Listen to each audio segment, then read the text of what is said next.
좋은 일이 있습니다. 우리 옆에 있는 사람 손을 꼭 잡고 축복할까요? 이 밤에 좋은 일이 있습니다. 좋은 일이 있어요. 할렐루야. 환영합니다. 방학하셨다고 오신 분도 계셔요. 자, 오늘 우리 이제 하나님 나라 문제, 하나님 나라, 그죠? 계속 하나님 나라인데, 이 하나님 나라는 아무리 강조해도 지나침이 없습니다. 왜 그럴까요? 성경 전체 주제가 하나님 나라예요. 예수님이 처음 설교하신 게 뭐라고 그랬죠? 예수님의 설교. 첫 설교가 뭔지 아시나요? 마가복음 1장 15절. 뭐죠? 다 잊어먹었어 벌써. 천국 회개하라. 천국이 가까웠느니라. 천국. 처음도 천국. 그죠? 회개하라 천국. 두 번째는 마지막 설교는 뭐죠? 사도행전 1장 3절에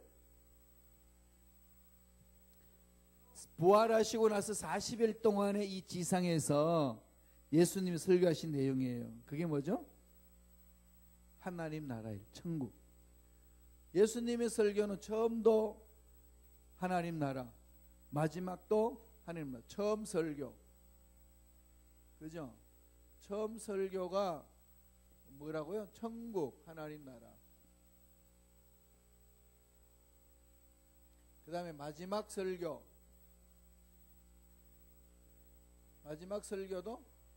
하나님 나라. 그럼 예수님은 이 세상에 오셔서 하나님 나라에 대해서만 강조하셨어요. 하나님 나라가 임하면은 하나님이 주인이 되시는 거죠. 하나님이 통치하는 것이니까 하나님 나라가 임한 그곳은 귀신도 쫓겨나가는 거지. 그러나 예수님이 이 세상에 오신 것은 귀신만 멸하러 오신 게 아니라 하나님 나라 이 땅에 임하시도록 오신 거죠. 하늘에서 이루어진 것 같이 땅에서도 이루어지이다. 주님이 가르친 기도죠. 하나님 나라가 임하니까 귀신이 쫓겨나가고 병이 치유가 되고 문제가 해결되고 우리는 하나님 나라를 풍성히 체험하는 거죠. 그러면은 이 예수님의 설교 중에서 하나님 나라를 우리는 이해했으면은 그럼 하나님 나라는 언제부터 출발했느냐? 이 지상에 언제부터 하셨죠? 했죠? 에덴 동산. 하나님은 에덴 동산에 하나님 나라를 아담과 하와를 통해 가지고 세워준 거죠. 에덴 동산. 근데 죄가 들어왔어요. 그죠? 이 죄 때문에 파괴된 거죠. 죄가 들어와서 파괴가 되었어요. 그래서 죄가 관영에 죽을 수밖에 없는데 이 죄를 이겨낼 수 있도록 하나님이 구원의 길을 열어준 거죠. 그래서 준 게 뭐죠? 노아의 방주.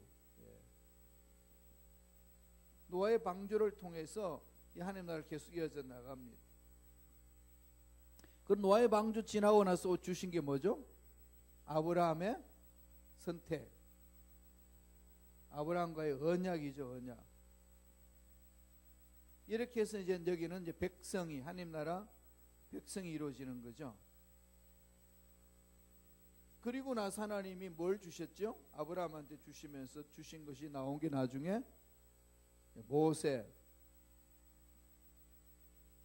모세를 통해서 율법을 주고 다음에 들어간 게 어디에 있나요?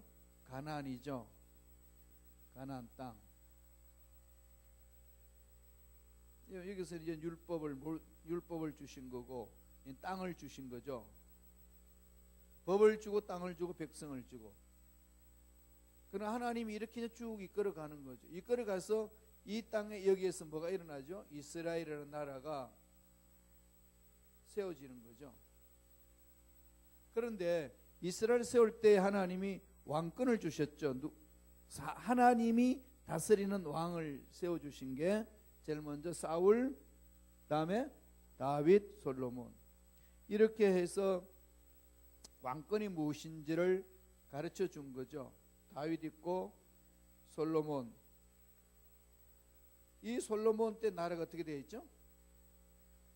북쪽과 남쪽이 나누어집니다.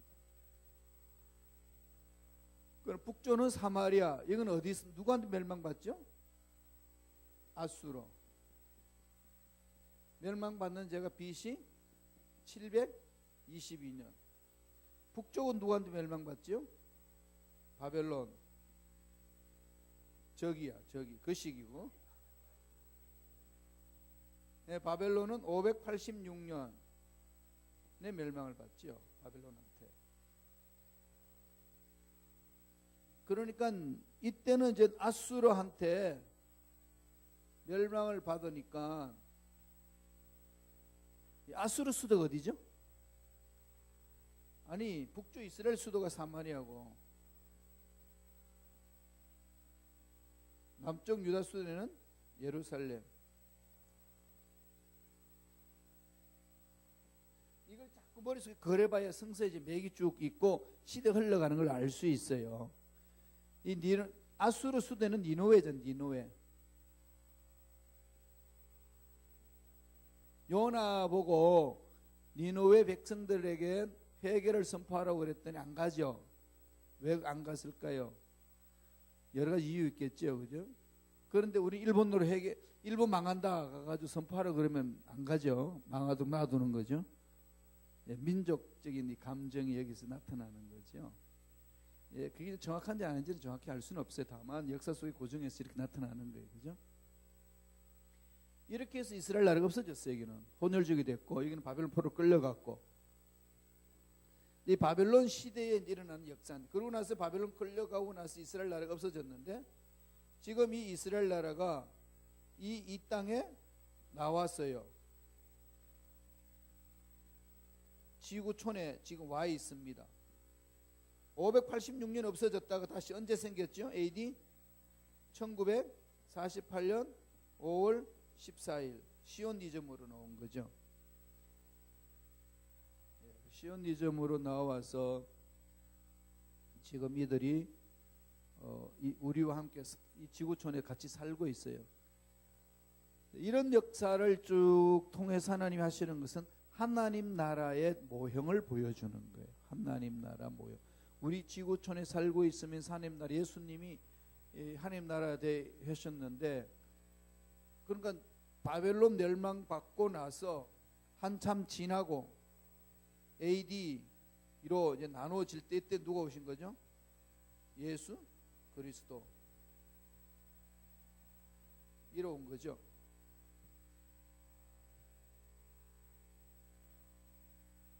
이 역사 속에 들어오셨고 이스라엘 나라가 이 역사 속에 들어왔어요. AD는 무슨 뜻이라고 그랬죠? 아노 도미니. 자, 역사 공부 한 번 더 하면은 이 BC는 뭐라고 그랬죠? 이 BC가 나오고 AD가 나오잖아요. BC는 before, 영어의 영어. before Christ. 예, 예수님이 있기 전, 오시기 전 BC 역사. AD는 아노, 라틴어예요. 이건 after C, BC, AC로 나누면 정말 우리가 쉬울 텐데, 그죠? Before Christ, After Christ 이렇게 하게 되면은 BC, AC로 나누는, 그렇지 않고 AD로 했어요. 라틴어로 쓴 거예요. AD 약자가 뭐냐 물으면 몰라요 사람들이. 그냥 AD만 써요. 서기 몇 년. 이게 AD가 뭐냐? 아노 도미니. 아노 도미니라는 것은 이 아노라는 말은 라틴어 아노, year 연도이고, 도미니는 주님이에요. 도미니우스인데 도미니 주님의 시대. 주님의 시대 첫 글자를 따가지고 AD라고 쓴 거예요. 아노 도미니 주님의 시대. 주님이 오셔서 지금 2018년, 2018, 2020년 이렇게 나가는 거죠. 이건 예수 믿는 사람, 안 믿는 사람들은 다 이렇게 쓰는 거예요. 전 세계 연도는. 그런데 이제 저 불교 국가에서는 그거 안 써요. 이렇게 잘 안 쓴다고. 현대 달력에 쓰긴 하지만은 단기 몇 년 그때 그렇게 출발하죠. 지금 북한에도 지금 그렇게 쓰잖아요. 저기 자기들이 쓰는 그 방법이 있어요. 세계 역사는 AD로 씁니다. 아노 도미니. 예수님 기점으로 해서 이전과 예수님 기점 이후. 그래서 지금 역사 AD로 BC로 이렇게 나눠지는 것은 비포크라. 예수님 오시기 전 586년에 망한 거죠. 586년 전에 망한 거고, 예수님 오시고 나서 1948년 지난 후에 이스라엘 이 땅의 역사 속에 들어왔어요. 재밌잖아요 지금 이 역사가. 근데 지금 2000년 전 없어졌던 나라가 이 지구촌에 들어와 있는 거지. 그래서 지금 거기 전 세계 하얗고죠. 전 세계 화약고가 되어 있는데, 이건 역사 속에서 들춰난 민족이고 역사 속에 숨겨진 민족이 있습니다. 그 민족이 한민족. 그래서 지금 유대인과 우리 한민족이 움직임이 좀 특이합니다. 참 특이하고 여러 가지로 닮은 점들이 많이 있고, 그래서 하나님은 이 시대의 마지막으로 이 한민족을 쓰실 것이다. 뭐 여러 영적 지도자들이 많이 이렇게 예언도 하고 그렇게 하지요. 그렇게 할 거예요 앞으로 나오는 게. 자, 그리고 오늘은 뭘 하느냐? 이 역사 속에서 바벨론 시대에 있었던 거. 바벨론. 하나님 나라가 끝냈잖아요. 파괴됐잖아요. 여기까지 예루살렘, 사마리아 이 지상의 하나님 나라에 대한 것들을 지상에 임한 하나님 나라의 모형을 보여줬는데 그 모형마저도 깨져버렸어요. 바벨론 포로 시대, 이 바벨론 포로 시대 몇 년이죠? 70년.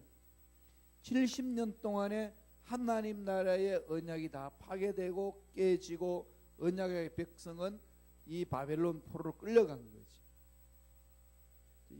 이랬을 때 하나님은 어떻게 이 역사를 다시금 이끌으시고 또 이런 이스라엘 나라를 이 지구상에 다시 주시고 예수를 통해 가지고 새 시대를 만들어 메시아가 오시게 하고 이 이스라엘이 이 땅에 세워지게 하고 또 예수님 오시고 성령 임함으로 교회가 세워지고, 교회가 이 땅에 임했고, 그 다음에 우리가 눈에 보이는 유대인들의 나라 이스라엘이 이 땅에 임했고, 이건 여러 가지 면에 있어서 우리들한테 던져주는 의미가 강합니다.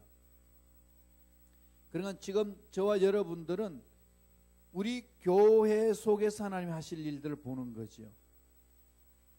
이 부분을 좀 머릿속에 그리면서 나아간다는 것. 그래서 강의안을 보시기 바랍니다. 바벨론 포로로 끌려가서 예레미야 애가가 메시지를 던집니다. 울지요. 왜 울까요? 예레미야가. 예레미야 애가라는 말 자체가 뭐죠? 이게 이제 슬픔과 비통을 표현한 시예요. 애가. 예레미야 애가. 예레미야스가 있고 그 다음에 예레미야 애가가 있죠. 그리고 예레미야 애가에는 이제 이스라엘 백성들이 바벨론 포로 끌려갔다. 슬프다. 끝났구나. 이런 거죠. 이랬을 때 우리가 하나님 백성들이 어떻게 해야 되느냐는 거예요.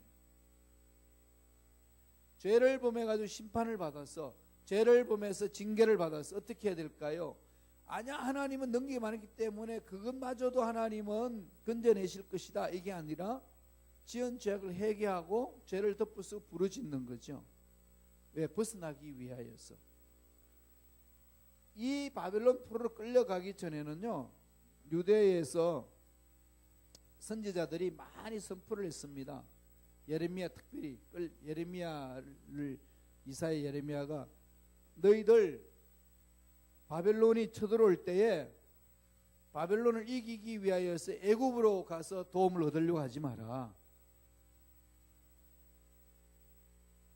어차피 우리는 바벨론한테 진다.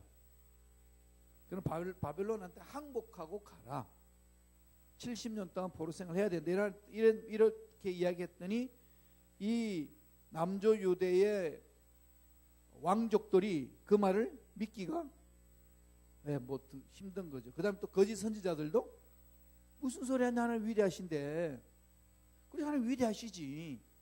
근데 위대하신데 하나님이 하나님께서 창조하신 백성이 죄악을 범했을 때에 하나님이 분명히 참 선지자를 통해서 야, 그들을 내가 훈련시키겠다. 바벨론 포로 끌려간다. 그래서 바벨론한테 항복하라고 그래라. 그리고 70년 동안 살고 와라. 너희들은 죄악을 범한 것에 대한 책임을 져야 된다. 이걸 던져주니까 참 선지자 말을 안 듣고 거짓 선지자의 말을 듣습니다. 저 매국놈 왜 바벨론한테 항복하라고 그러냐. 싸워야지. 그러다가 그 말을 안 듣던 왕들은 어떻게 되죠? 예, 포로로 끌려가고 죽고 아들이 죽고 눈 뽑히고, 이거 비참하게 이제 인생 왕족이 이제 멸해지는 거죠. 이유가 뭘까요? 예, 하나님의 말씀을 안 듣는 겁니다. 그럼 하나님의 심판이 있어도 그 말씀을 듣고 순종하면 다음에 회복되는 길이 있는 거죠. 그 길을 찾아가야 되는데 그 길을 찾아가지 않기 때문에 문제 있는 거죠. 그러니까 저와 여러분들은 늘 물어야 돼요. 하나님께 어떻게 할까요? 하나님, 일을 터졌습니다. 어떻게 해야 합니까? 묻는 기도. 이걸 자꾸 물으면 지혜를 주시거든요. 그래, 피할 길을 주시고 극복할 수 있는 길을 주시고, 두 가지 길을 주신다고요.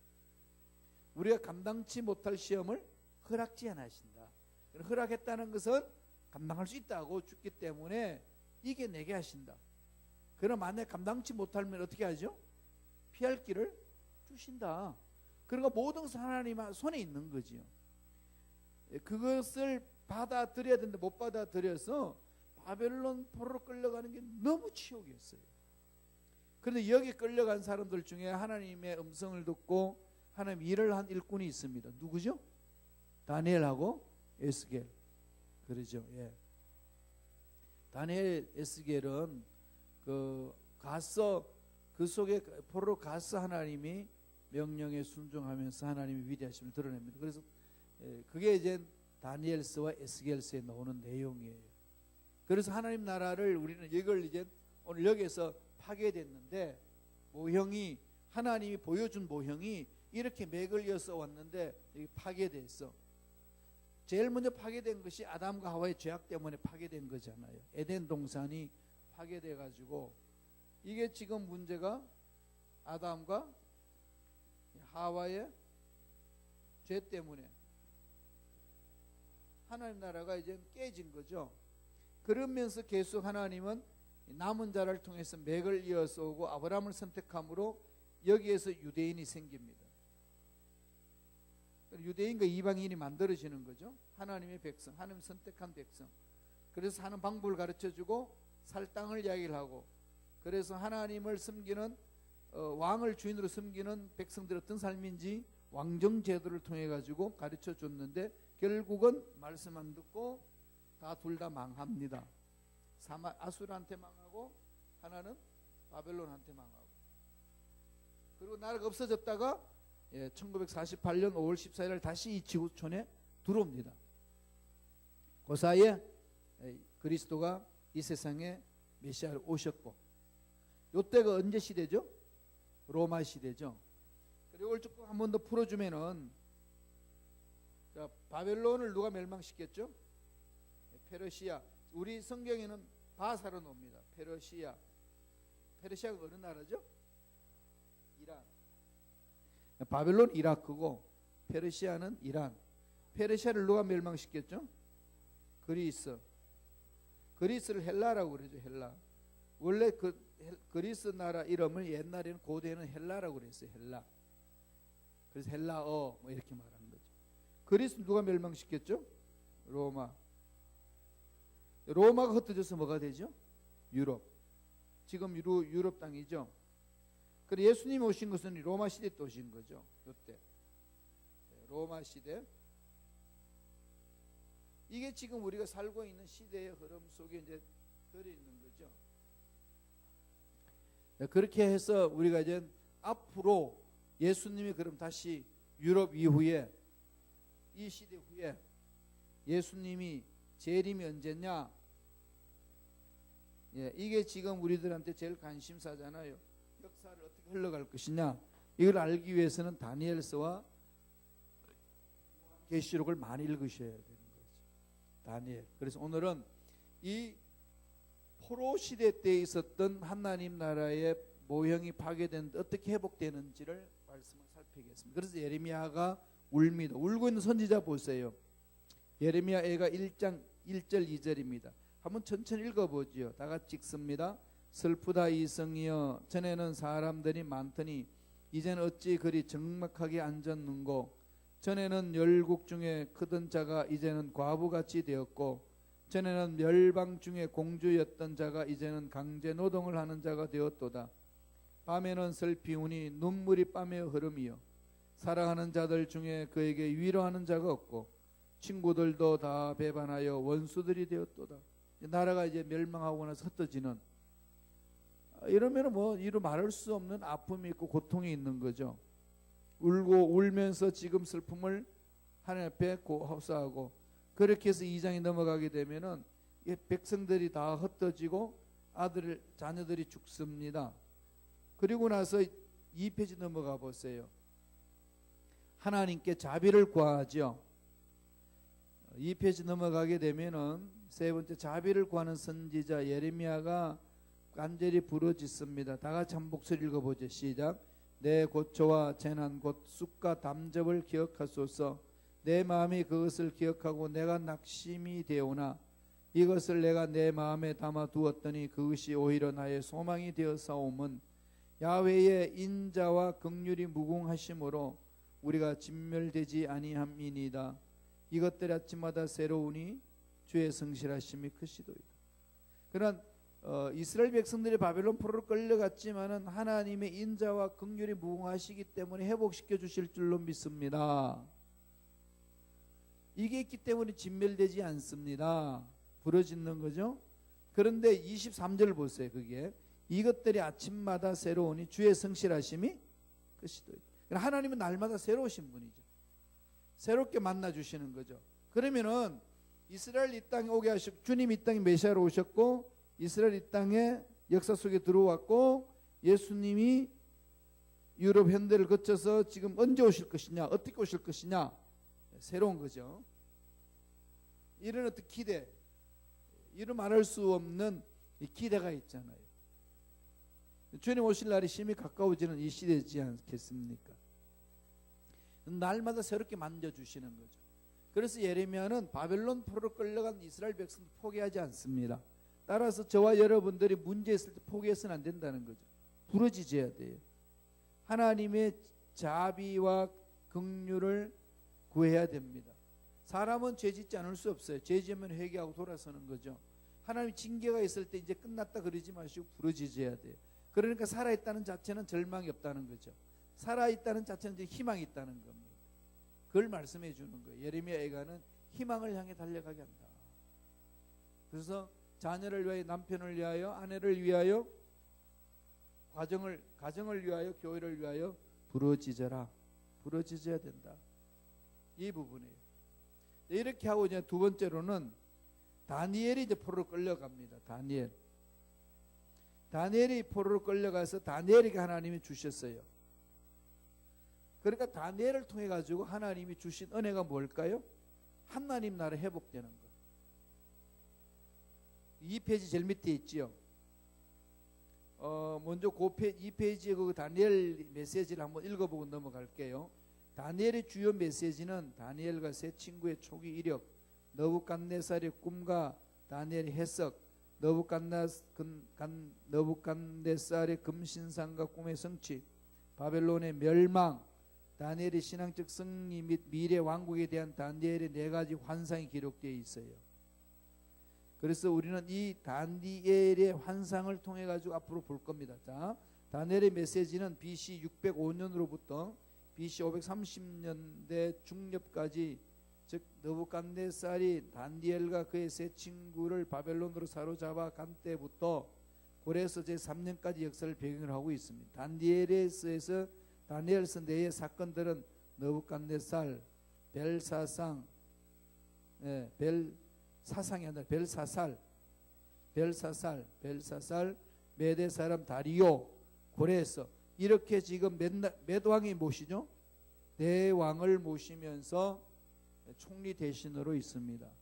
그럼 바벨론 포로 끌려가지고 바벨론은 그 바벨론 사람의 고관직을 합니다. 그러니까 뛰어난 거지 이 다니엘이, 그죠? 영성이. 그러면서 이제 고레스는 어떤 나라죠? 다리오 왕과 고레스는 특별히 고레스는 페르시아의 왕, 그죠? 메대 사람 다리오 왕 지나서 고레스 왕은 페르시아 왕이에요. 페르시아가 누굴 멸망시켰죠? 바벨론. 바벨론을 멸망시키니까 바벨론한테 포로로 끌려왔던 사람이 다 해방되는 거예요. 고레스 왕 칙령에 의해서. 그래서 고레스 왕이 말하는 게 중요한 겁니다. 그래서 많은 그리스도인들이 이 미국의 대통령 트럼프가 고레스 왕 같은 역할을 할 것이다, 이런 얘기들을 많이 했었어요. 그러니까 페르시아의 왕으로 있으면서 이스라엘 나라를 회복시킨 데 쓰임받은 왕이 고레스 왕이에요. 그래서 고레스 왕이 칙령을 내립니다. 바벨론 포로로 끌려왔던 유대인들 예루살렘으로 돌아가도 좋다라고 명령을 했어요. 방을 붙입니다. 그래서 3차를 통해서 거쳐오죠. 제일 먼저 스룹바벨을 통해서, 그 다음에 에스라를 통해서, 그 다음에 느헤미야를 통해서. 느헤미야는 아닥사스다 왕 때 이제 그렇게 이제 돌아오는 거죠. 그렇게 해서 역사가 이제 페르시아 왕 시대 때에 새 시대를 열게 합니다. 이게 오늘날 다니엘이 예언했던 걸 우리에게 보여주는 건데, 이게 참 중요한 부분들이에요. 그걸 페르시아 왕을 통해 가지고 이제 고레스 칙령이 있고, 다니엘은 이제 예루살렘 갈 수 있는데 다니엘은 예루살렘을 안 왔어요. 그냥 거기 삽니다. 거기서 인생을 마쳐요. 하나님 일을, 자기 일을 다 하는 거죠. 그걸로 이제 이민 생활을 간 것, 포로 갔지만 이미 이민 생활하고 자녀들을 다 거기에서 교육시키고 그 사회에서 하나님 나라를 확장하면서 하나님 일을 감당한 일꾼입니다. 여기에서 저와 여러분들이 가장 중요하게 여겨야 될 부분들은 3페이지 하나님 나라의 청사진을 다니엘에 보여줍니다. 다른 건 여러분 읽어보시면 되고 3페이지 넘어가 가지고 저와 함께 풀어야 될 부분들이 이 부분이에요. 70일에 다니엘의 70일에를 이야기를 합니다. 하나님이 이제 앞으로의 이 나라가 어떻게 이루어질 것인지 이 70일에가 요한계시록하고 풀어져야 될 내용이에요. 그죠? 그 내용입니다. 하나님 나라에 대한 이 부분들을 이제 설명을 하는데 하나씩 살펴보죠. 한번 먼저 성경 읽고 넘어갈까요? 3페이지 거기 다니엘서 어디 갔나? 9장 17절에서 19절 먼저 읽고 다중 한번 넘어가도록 하겠습니다. 시작. 그러하온저 우리 하나님이여, 지금 주의 종의 기도와 간구를 들으시고 주를 위하여 주의 얼굴 빛을 주의 황폐한 성소에 비추시옵소서. 나의 하나님이여, 귀를 기울여 들으시며 눈을 떠서 우리 황폐한 상황과 주의 이름으로 일컫는 성을 보옵소서. 우리가 주 앞에 간구하옵는 것은 우리의 공의를 의지하는 것이 아니요 주의 큰 긍휼을 의지함이니이다. 주여 들으소서. 주여 용서하소서. 주의 귀를 기울이시고 행하소서. 지체하지 마소서. 나의 하나님이여, 주 자신을 위하여 하시옵소서. 이제 주의 성과 주의 백성이 주의 이름을 일컫는 바 됨이니이다. 이제 하나님 나라가 회복되기를 기도하고 있는 거죠. 회복되고 기도하기를 원하면서 9장 20절과 21절 더 읽어봅니다. 밑에 내가 이같이 말라에 기도하며 내 죄와 내 백성 이스라엘 죄를 자복하고 내 하나님의 거룩한 산을 위하여 내 하나님 야훼 앞에 간구할 때, 곧 내가 기도할 때에 이전에 환상 중에 본 그 사람 가브엘이 빨리 날아서 저녁 제사를 드릴 점에 내게 이르더니, 그렇게 해서 무엇을 줬느냐? 4페이지 넘어갈게요. 다 같이 4페이지 제일 위에 다니엘서 9장 24절 다 같이 읽습니다. 시작. 내 백성과 내 거룩한 성을 위하여 이런 이래를 기한으로 정하였나니 허물이 그치며 죄가 끝나며 죄악이 용서되며 영원한 의가 드러나며 환상과 예언이 응하며 또 지극히 거룩한 네가 기름 부음을 받으리라. 여기 뭐가 나오죠? 이런 이래. 이런 이래가 뭐예요? 70일에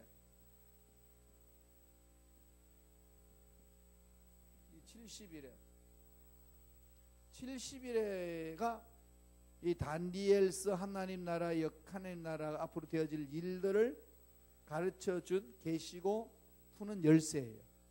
70일에. 이 70일에가 쉽지 않습니다. 정말 어렵고 힘든 부분이에요. 70일의 해석이라고 여러분 4페이지에 제가 적어 놓은 거 있죠. 그 중에서 먼저 성경 읽고 넘어가야 이해될 거예요. 그 밑에 중간에 다니엘서 9장 25절 27절 말씀이 있습니다. 25절부터 먼저 읽을게요. 25절 먼저 읽습니다. 시작. 그러므로 너는 깨달아 알지니라 예루살렘을 중건하라는 영이 날 때부터 기름 부음 받은 자 곧 왕이 일어나기까지 7일에와 62일에가 지날 것이요 그 곤란한 동안의 성이 중건되어 광장과 거리가 세워질 것이며 여기에 뭐가 나오죠? 7일에 7일에와 다음에 무슨 일에죠? 62일에 62일에가 나오죠. 그죠? 예, 그리고 나서 26절 보세요. 26절 다 같이 읽습니다. 시작. 62일에 후에 기름 부음을 받은 자가 끊어져 없을 것이며 장차 한 왕의 백성이 와서 그 성읍과 성소를 무너뜨리니와 그의 마지막 홍수에 휩쓸림 같을 것이며 또 끝까지 전쟁이 있으리니 항피할 것이 작정되는 큰 전쟁이 있다는 거죠. 그리고 나서 27절에 보세요. 그가 장차 많은 사람들과 더불어 한 일해 동안의 언약을 굳게 맺고 그가 그 일해의 절반의 제사와 예물을 금지할 것이며 포악하여 가정한 것이 날개를 의지하여 설 것이며 또 이미 정한 종말까지 진노에 항폐하게 하는 자에게 쏟아지리라 하였느니라 하니라. 이게 그냥 우리를 괴롭히는 거죠. 남은 게 뭐 있죠? 한 일해, 1일에가 있죠. 이렇게 해서 70일에가 나와요. 70일에 1회라는 말은 무슨 말이죠? 7. 예, 7이에요. 7. 그러니까 여기에서 말하는 이 1회는 7년을 말하는 거예요. 7년. 그러면은 뭐가 되는 거죠? 계산하면은 70 곱하기 7년 몇 년? 490년이 나오죠.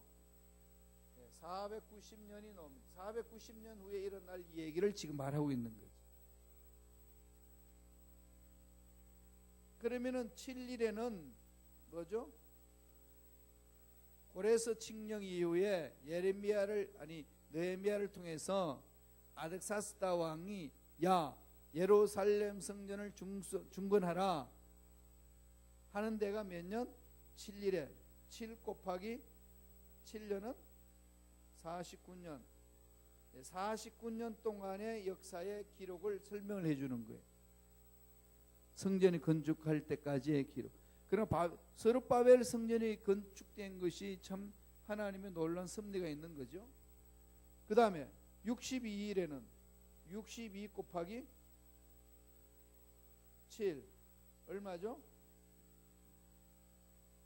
460 아니지 434년 27은 14 얼마가 되냐 계산해 놓은 게 있어. 그냥 봐야 되겠어. 434년 그렇죠. 434년이 되는 거죠. 49년 434년 1일에는 뭐 그죠? 7년이죠. 그냥 7년 그죠? 네, 7 이 다 보태니까 얼마 되죠? 490년 나오죠? 예. 490년 동안에 일어날 것을 하나님이 다니엘을 통해 가지고 말씀하셨습니다. 무슨 일이 일어날까요? 그러니까 다시 그걸 보세요. 4페이지에 70일의 해석에 대해서 중요한데 거기 다니엘서 9장 25절에서 27절까지 그 부분이 있어요. 그러고 나서 5페이지하고 같이 연결시켜서 보세요. 5페이지하고 4페이지 5페이지 넘기면은 도표가 나옵니다. 도표. 여러분한테 쉽게 이해할 수 있도록 만들어 준 거예요. 거기 보면은 7주 한 일에 7일이라는 것은 7일에 749년, 그 다음에 62일에는 몇 년? 434년. 그리고 나서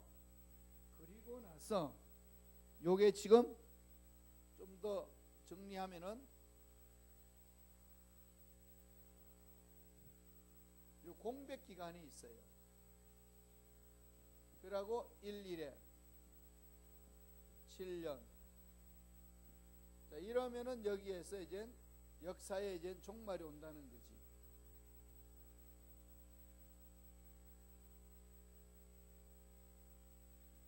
종말 사건을 이야기를 합니다. 지금 전체적으로 70일인데 7일에 다음에 62일에 그 다음에 1일에 다 하니까 70일인데 70일을 계산하니까 490년이다. 그럼 여기 속에서 이 속에서는 490년 일어날 부분들이죠. 그래서 요게 지금 중요한 부분들이에요. 뭐라고 그랬냐면은 성전 재건하고 나서 62일회가 지난 후에 기름 부음 받은 자가 올 것이고, 그죠? 누가 오실까요? 메시아가 오신다는 거죠. 메시아가 오실 것이고, 그리고 27페이지 보세요. 27페이지한다. 4페이지. 4페이지에 26절을 보세요. 9장.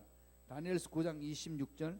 62일의 이후에 기름 부음 받은 자가 끊어져 없을 것이며, 장차 한 왕의 백성이 와서 성읍과 성수를 무너뜨리거니와 그의 마지막은 홍수에 쓸림 같을 것이며, 또 끝나 끝까지 전쟁이 있으리니 황폐할 것이 작정되었느니라.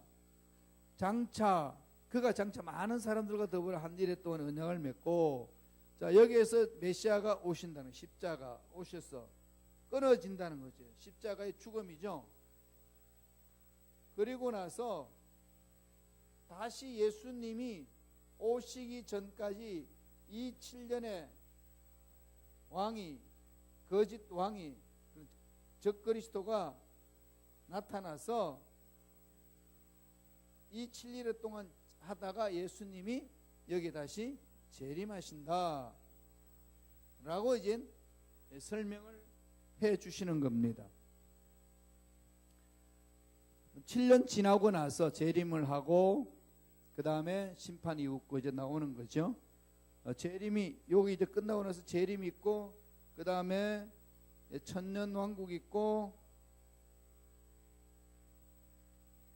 그 다음에 백보자 심판이 있고,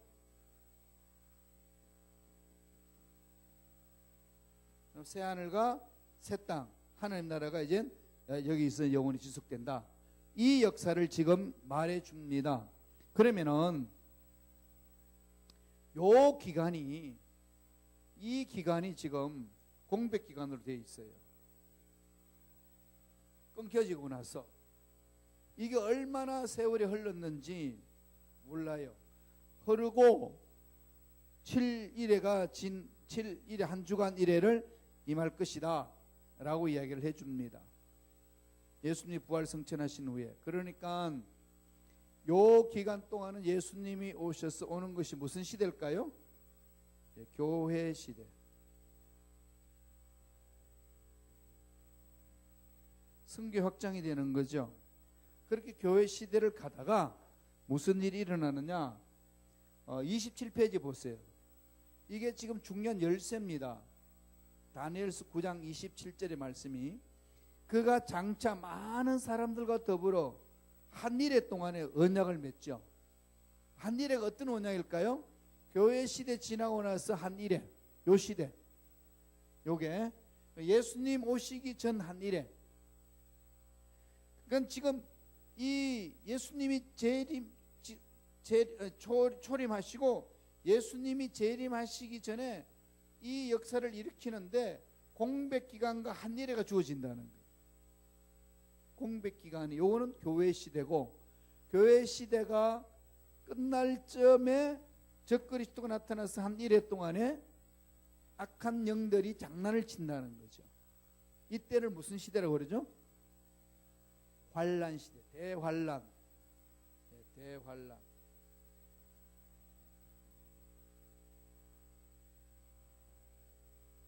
대환란 시대.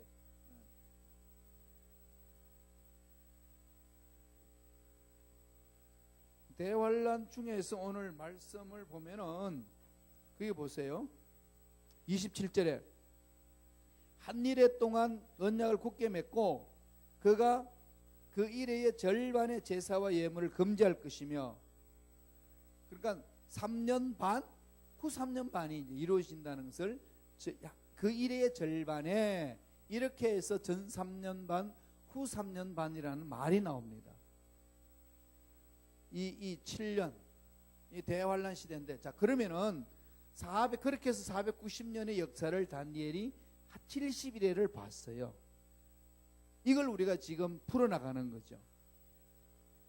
그러면 과연 이 연도수대로 역사가 움직이느냐? 이제 신학자들마다 분분하죠. 교단마다도 분분해요. 우리 교단에서 말하는 것은 이렇게 흘러간다고 믿어요. 예수님이 이 지상에 오셨고, 예수님이 이제 교회 시대 끝나면 한 일회가 재림 있기 전에 있을 것이다.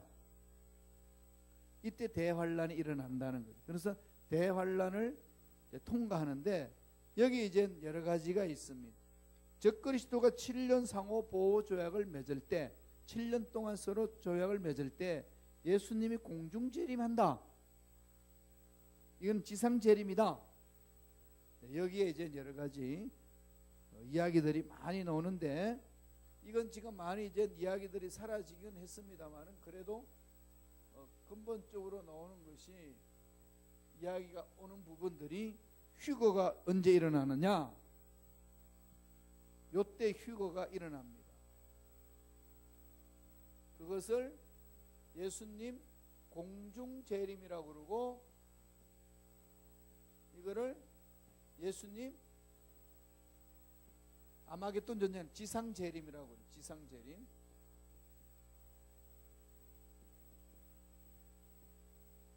그때 나타나는 전쟁이 아마겟돈 전쟁. 이렇게 계시록에서 얘기하고 있는 거죠. 그러나 다니엘서 9장 25절에서 27절까지에 나타나는 그 내용의 흐름을 이 도표 속에 들어있는 거예요. 요한계시록에서도 이렇게 설명을 하고 있고, 이게 이제 우리가 해석하고 있는 큰 틀이에요. 그래서 이렇게 해석할 수 있는 근거는 어디냐? 다니엘서 9장 25절에서 27절에 있는 내용을 근거로 가지고 해석한다는 거예요. 하나님 나라 역사는 이렇게 완성될 것이다 라고 다니엘이 예언을 해줬고, 그 다음에 요한이 계시록에서 이렇게 설명을 하고 있습니다. 자, 이런 흐름 속에서 오늘날 우리가 봐야 되는 거죠. 지금 그럼 우리 어느 시대 살아가고 있죠? 이 시대냐 이 시대냐 흐름이겠죠. 지금 이 교회 시대 살고 있는 거죠. 아직 공중 재림, 이게 공중 재림이 있느냐 지상 재림만 있느냐, 이것 또한 여러 가지 해석이 분분합니다. 각 그 교파들마다 여러 가지 이야기가 있어요. 휴거 말은 들어봤죠. 그래서 요새는 이 휴거와 이 지상 재림이 같이 있지 않느냐라고 하는 그룹도 있고, 이렇게 나눠지는 그룹도 있고, 어쨌거나 우리는 적그리스도 나타난 순간에 예수님이 재림이 심히 가까워서 우리를 보호하시려고 준비하신다, 재림하신다라고 이제 믿게 만드는 거죠. 그러니까 이 재림을 우리는 사모하면서 이 환란을 통과하든 아니 휴거를 해가지고 예수님을 만나든, 그것은 앞으로 펼쳐질 역사에 대한 흐름입니다. 이런 중에 예, 우리가 믿는 거는 교단에서 믿는 거는 대환란이 오기 전에 휴거를 당한다. 예수님이 공중 재림했다. 이건 그럼 어디서 근거 있느냐? 데살로니가 4장에 있죠. 한번 보고 가세요. 자, 여러분 찾아보세요. 성경. 그걸 찾아야 되잖아요. 예, 데살로니가 전서 4장이 아니고 5장일 거야 아마.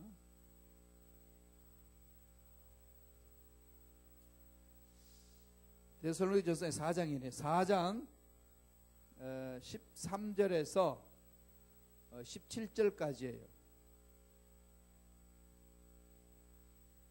데살로니가 전서 4장 이 부분이 여기에 살전 4장 17절에서 몇 절이죠? 18절까지. 예, 4장 몇 절이야? 13절에서 미안해요. 13절에서 18절까지. 예. 그게 이제 이 휴거를 한다는 이 흐름이에요. 자, 한번 읽어봐요. 데살로니가 전서 4장 13절에서 17절까지 천천히 한 목소리 읽습니다. 시작. 형제들아, 자는 자들에 관하여는 너희가 알지 못함을 우리가 원하지 아니하노니 이는 소망 없는 다른 이와 같이 슬퍼하지 않게 하려 함이라. 우리가 예수께 죽으셨다가 다시 살아나심을 믿을진대 이와 같이 예수 안에서 자는 자들도 하나님이 그와 함께 데리고 오시리라. 우리가 주의 말씀으로 너에게 이것을 말하노니 주께서 강림하실 때까지 우리 살아남아 있는 자도 자는 자보다 결코 앞서지 못하리라. 주께서 호령과 천사장의 소리와 하나님의 나팔 소리로 친히 하늘로부터 강림하시리니 그리스도 안에서 죽은 자들이 먼저 일어나고 그 후에 우리 살아남은 자들도 그와 함께 구름 속으로 끌려 올려 공중에서 주를 영접하게 하시리니 그리하여 우리가 항상 주와 함께 있으리라. 그러므로 이란 말로서로 위로하라. 그러니까 17절에 있는 이 말씀이 주님이 천사장으로 함께 부르면은 우리는 공중으로 올라간다. 공중 재림을 한다. 뚱뚱해서 어떻게 올라갑니까? 하나님이 변화시켜준다. 이건 모르는 거죠. 어떻게 나타날는지.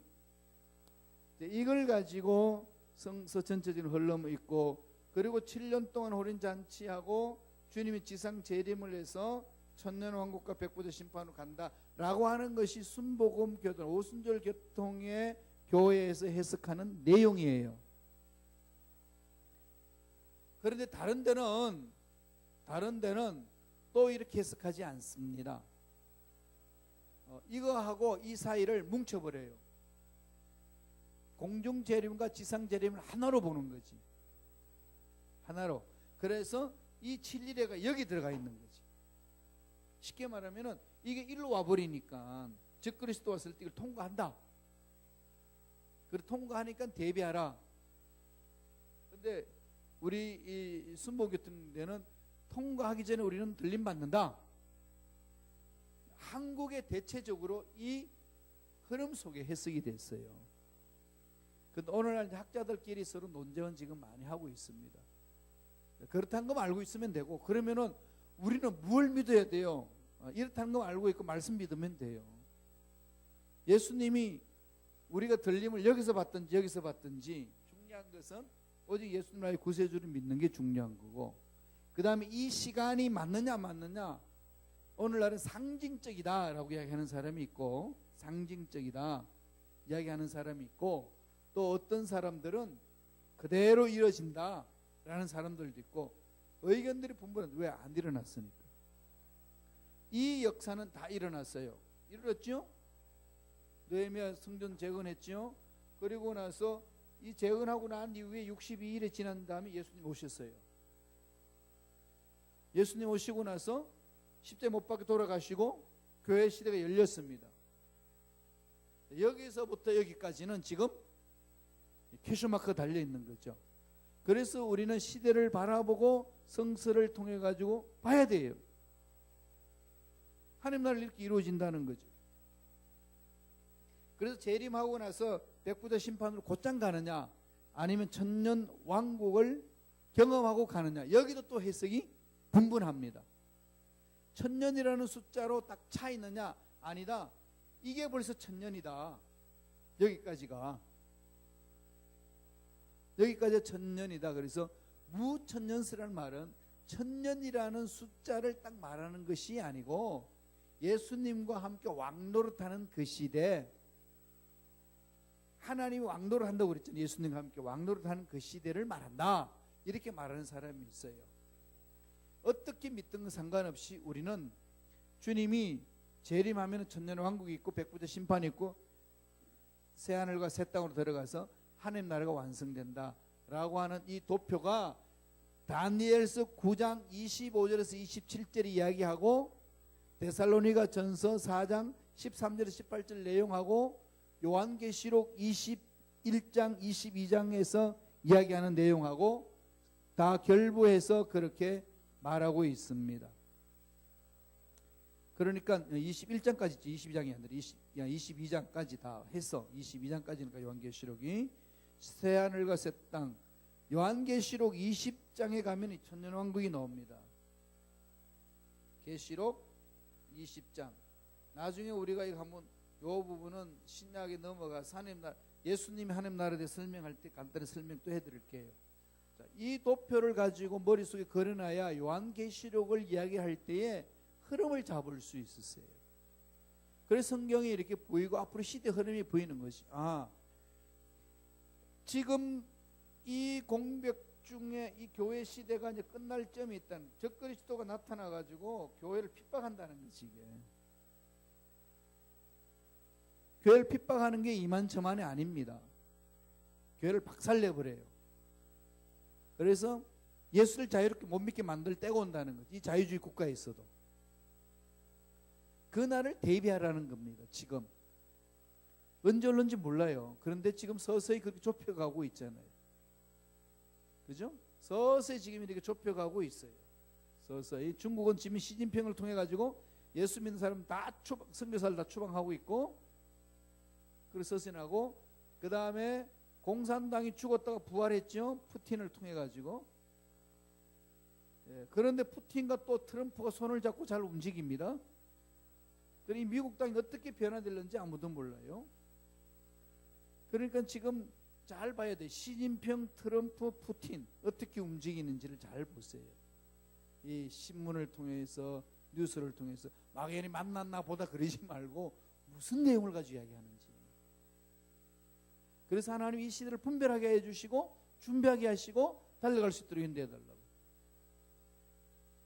그래서 지금 하나님 나라가 아까 이야기했던 에덴 동산에서 출발해서 이 바벨론 포로로 끌려갔던 그 다니엘의 바벨론 시대 때 하나님이 주신 거예요. 이게 나중에 신약에서 요한계시록에서 다시금 이거를 확증시켜 줍니다. 이걸 왜 알아야 될까요? 내가 어느 때에 있는지를 알아야 되니까. 그래서 내가 준비를 해야 되잖아요. 준비를 해야 되고 주님을 잘 만나야 되는 거죠. 요 부분이 이제 70일이라는 것. 70일 중에 전 3년 반, 후 3년 반으로 나누는 이유는 여기에서 다니엘서 9장 27절에 뭐라고 그랬어요? 그 일회의 절반에, 그죠? 그 일회의 절반에 그렇게 이야기를 합니다. 그래서 이제 그 7년 환란 동안에 일어날 그 부분들이 여기에서 나오고, 나중에 요한계시록을 공부할, 요한계시록에 넘어가면 하나님 나라가 어떻게 완성되는지에 대해서 요한계시록에서 이 부분을 나누어요. 7년 환란에 대해서. 그렇게 보시면 되겠습니다. 5페이지에 여러분 도표를 보세요. 이 제가 설명해 놓은 내용이 그대로 그려져 있습니다. 그러니까 예루살렘 중건 명령한 것, 이때가 언제냐? 페르시아의 아득사스당 왕 때에 시작됐어요. 그렇게 해가지고 49년 동안 BC 538년에 시작해서 BC 443년에 완성이 됐죠. 중건을 했지요. 그리고 나서 성벽 및 성전 재건하고 나서 예수님 오시기까지 62주 434년이 걸렸습니다. 그래서 중건 명령과 7주와 69주 69일에가 400 몇 년이죠? 83년이죠. 483년에 예수님, 그 이후에 예수님이 이 땅에 오셨어요. 오시고 나서 기름 부음 받은 자 끊어졌지요. 십자 못 박혀 돌아가셨잖아요. 그리고 뭐가 왔죠? 교회가 세워졌어요. 그 교회 기간이 얼마냐? 이거는 명시되어 있지 않습니다. 지금 우리는 그 시대에 살고 있어요. 이 시대. 이제 마지막 남은 게 뭐가 있죠? 한 일에 마지막 한 주 7년. 이게 바로 7년 대환란이라는 말이 여기서 나온 겁니다. 7년 대환란. 그래서 전 3년 반, 후 3년 반이 있죠. 거기 보면은 이제 계시록 11장에 그 내용이 나와요. 계시록 한번 읽어보고 가죠. 나중에 공부하겠습니다. 한 번 더 점검하고 가겠습니다. 신약 성경 409페이지 계시록 11장 2절.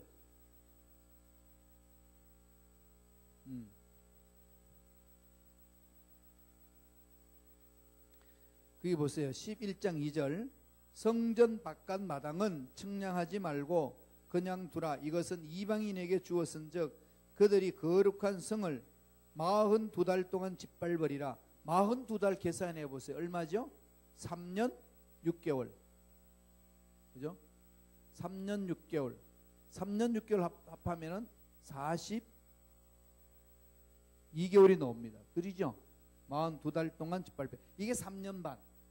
7년 환란에 3년 반. 예, 42달. 3년 반이 42달이잖아요. 그래서 전 3년 반, 후 3년 반으로 나눠지는 거죠.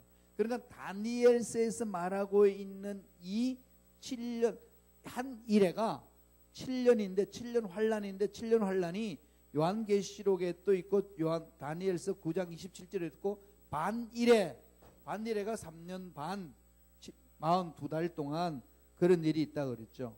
그 다음에 11장 9절로 가보세요.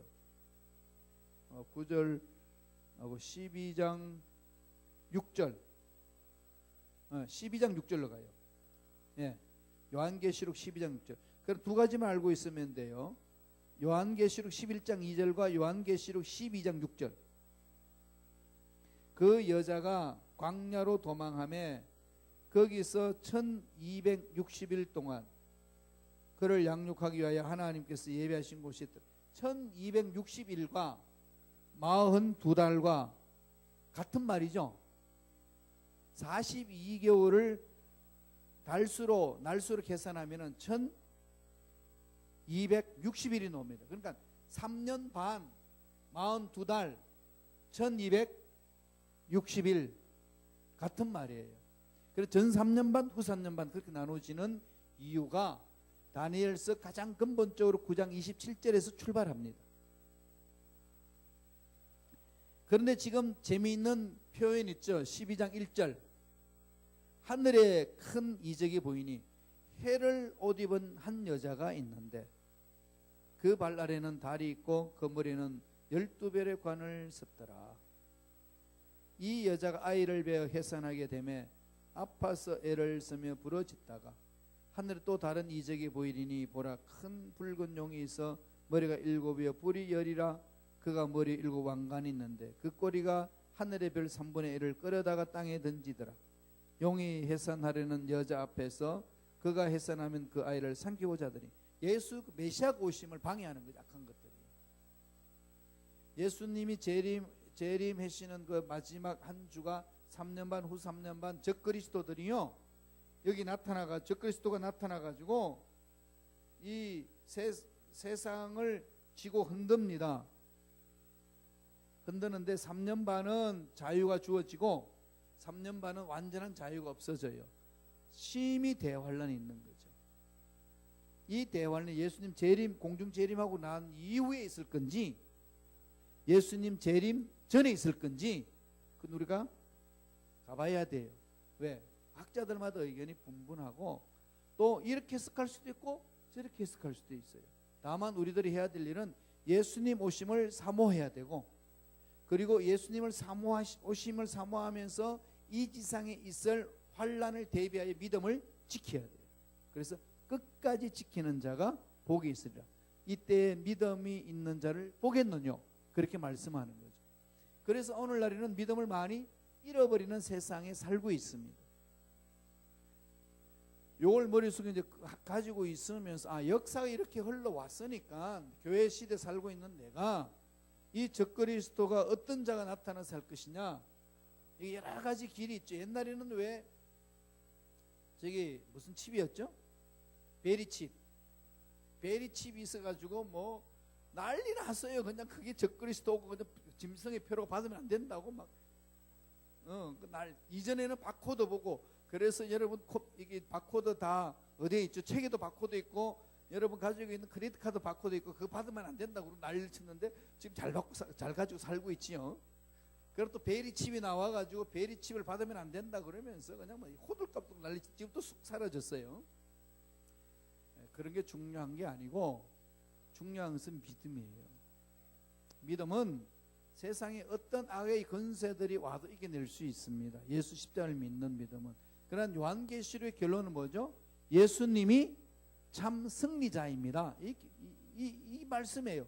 이렇게 막 흘러가는데 뭐예요? 예수님이 재림하셔가지고 끝내준다 이거지. 끝내준다.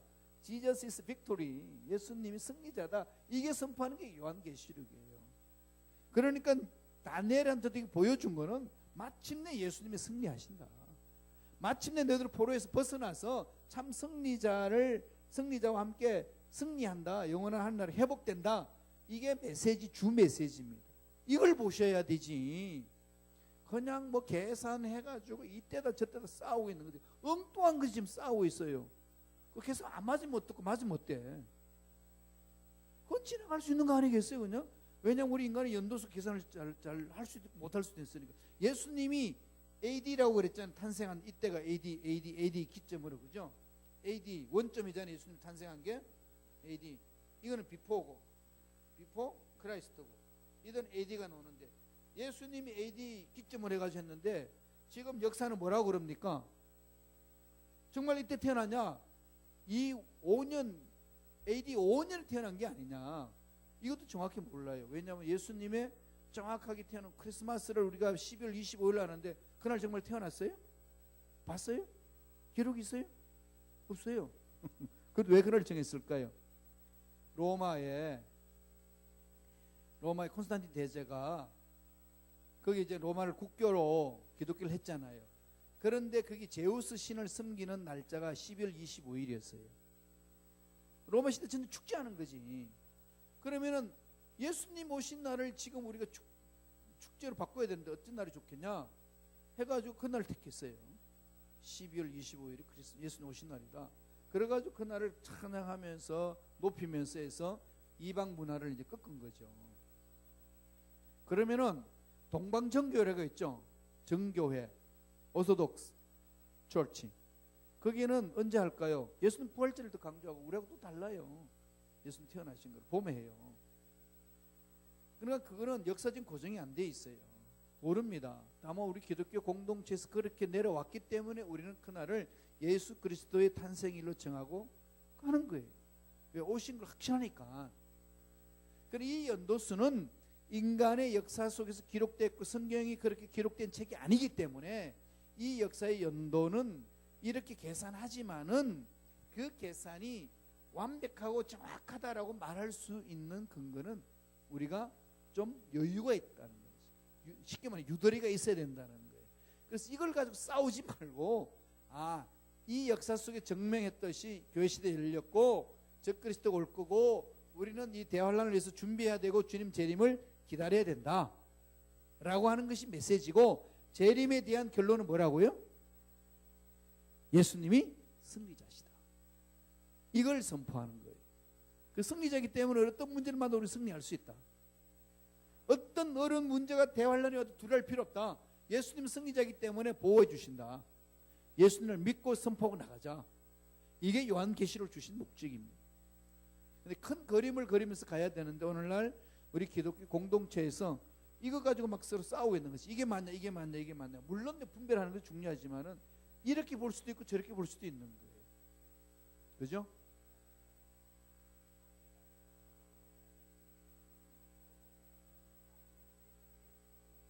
그렇지. 모르는 거지.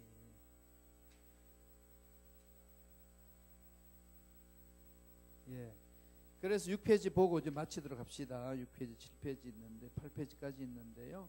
에스겔에 대한 것들은 간단히 이제 그 이야기를 회복하는 거니까요. 넘어가도록 하고 9장 27절 6페이지 보세요. 한 번만 더 읽어보죠.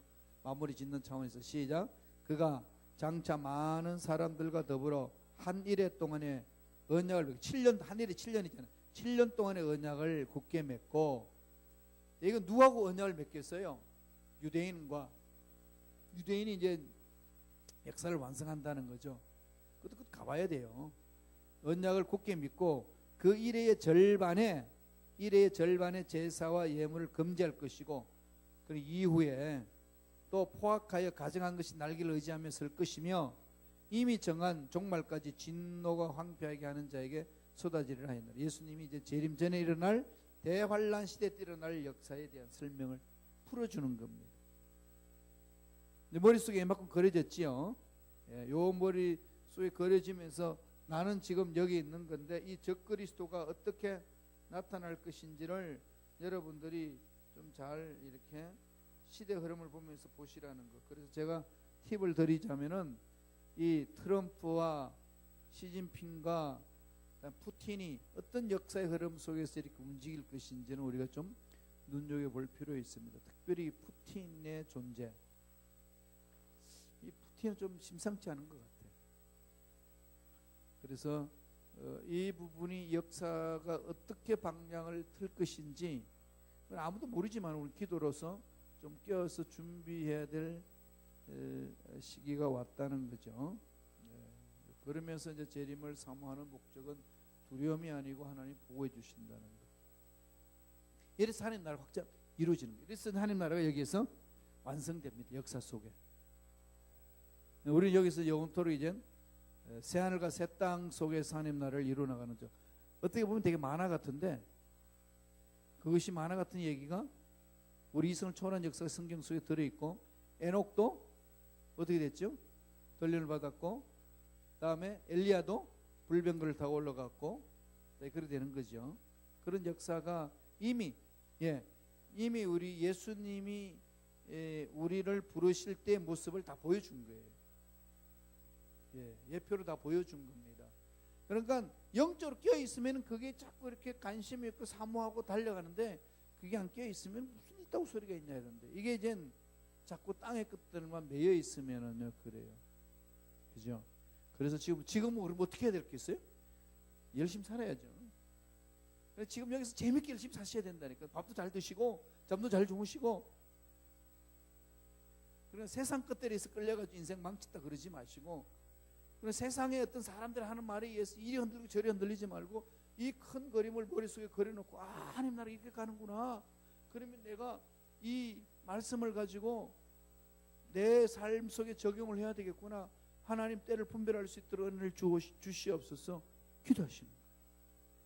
그렇게 하셔야 올바로 살아갈 수 있고, 이 천국에 대한 확신이 있었어야 지금 여기서 삶이 제대로 살아낼 수 있어요. 그죠? 예수 믿는다 그러면서 관심이 없잖아요. 이 관심이 없으면요 이게 안 돼. 이게 뭐 어떻게 된다는 말이야 뭐 이러면서 다른 데도 관심이 많지. 돈 많이 벌어야 돼요. 그러나 그 돈 버는 목적이 어디 있겠어요? 열심히 운동하고 건강해야 되는 목적이 어디 있겠냐고. 이거 모르고 그냥 죽으면은 나중에 백보자 심판 앞에 갔을 때 뭐라고 말하겠냐. 준비하는 자만이 설 수 있습니다. 준비하는 자만이.